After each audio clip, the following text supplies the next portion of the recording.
Gente, vindo ali, eles matam bonito da penga, né? Outro dia o Rodrigo colocou a escada, eu, a mãe e o Rodrigo, catamos um monte de coco. E catamos um monte de limão, o pé de limão ali cheio de limão. É, no dia que a gente foi, a gente tava com... Só tinha jambolão. Ó, que bonito, né?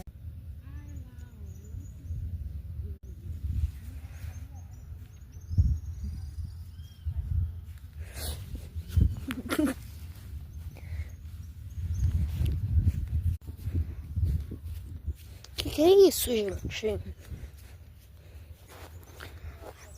Ai, não sei não. Uau! Meu Deus.